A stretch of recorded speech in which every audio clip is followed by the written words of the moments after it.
Alright, and I'm back again on another one. Been a while since I posted a video, but here we go.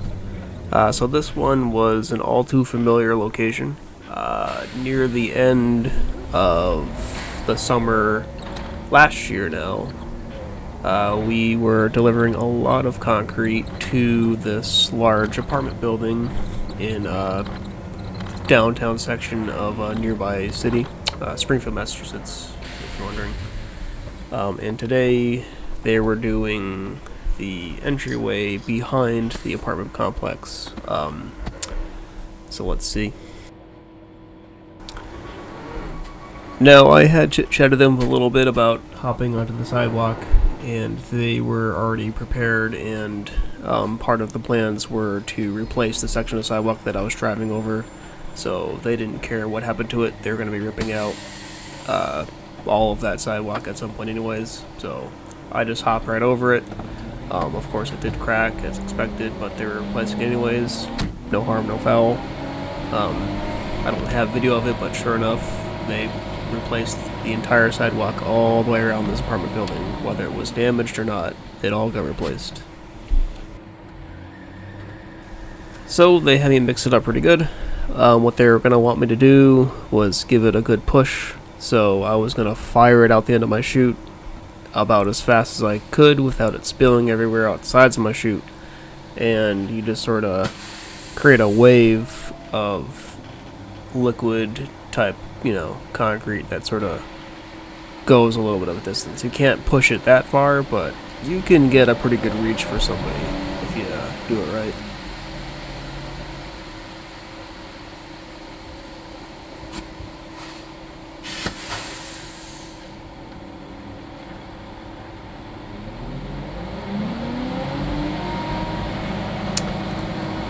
You couldn't see it, but I was given the universal hand gesture for adding a little bit of water. I was a tad too stiff to give it a good push, so I think I probably flew another 10 gallons on it at least, probably 10-15, and then got it a little bit wetter so I could give it a better push than I was able to before.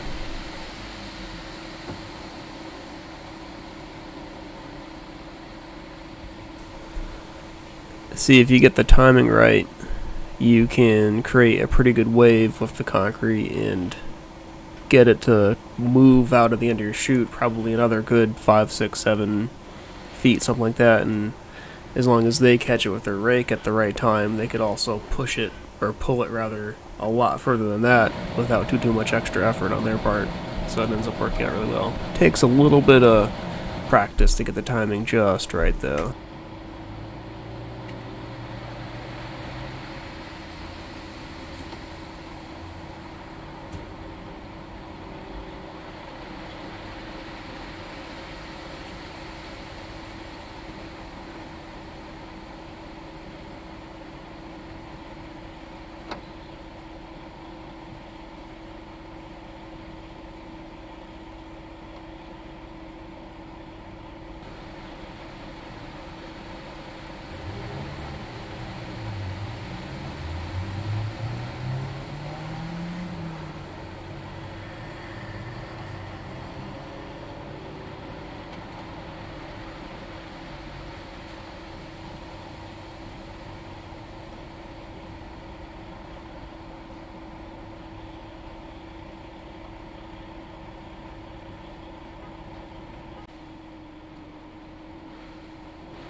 On this job, one of the more challenging things was just dealing with traffic that's behind you, because for whatever reason they never had a police detail controlling traffic as they were doing construction work around this apartment complex. So after the first couple times of at least me going there, I think some of the other drivers are doing this too, is we would just ourselves grab all of the cones and just block off a lane somewhere behind you to at least keep the traffic from being right behind you. And at that point, at the very least, the traffic would sort of move out of your lane and then sort of dart back in front of you, which is the best way that we were able to handle it when we were working down there.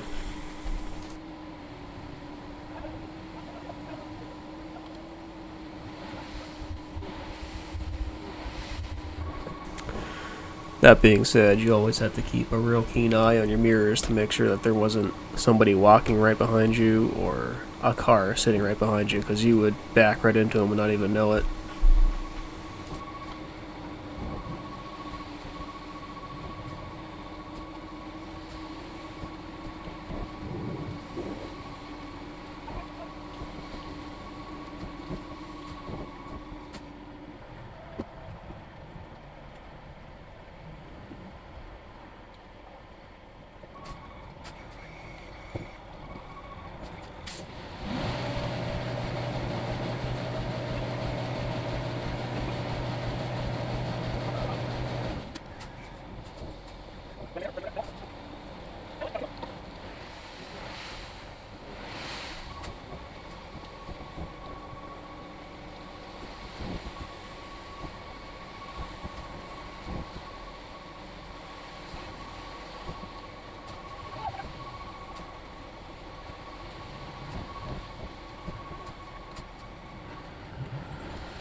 Returning your base.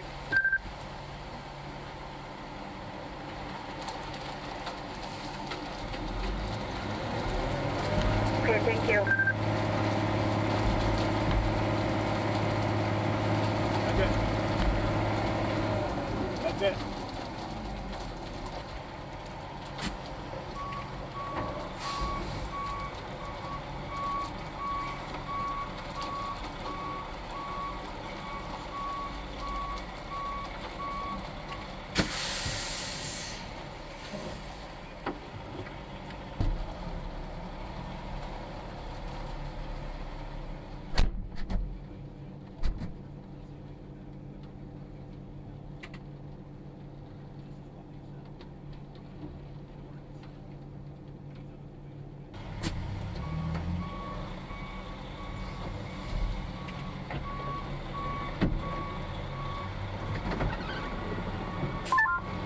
Base truck 34, Josh.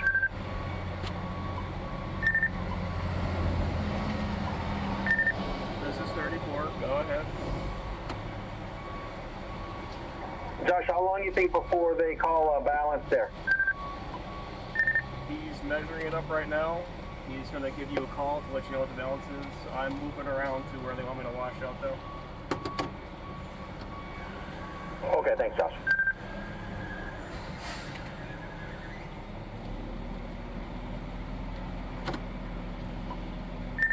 It'll be like 4 or 5 yards, I think. Okay.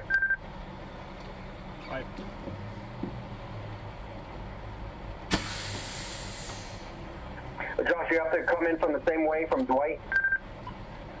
Yeah, so I went all the way down 291 and got off where Dwight Street is. Took the left on Dwight and followed that all the way down to where State Street is, and they're right there on that corner. Okay, thanks.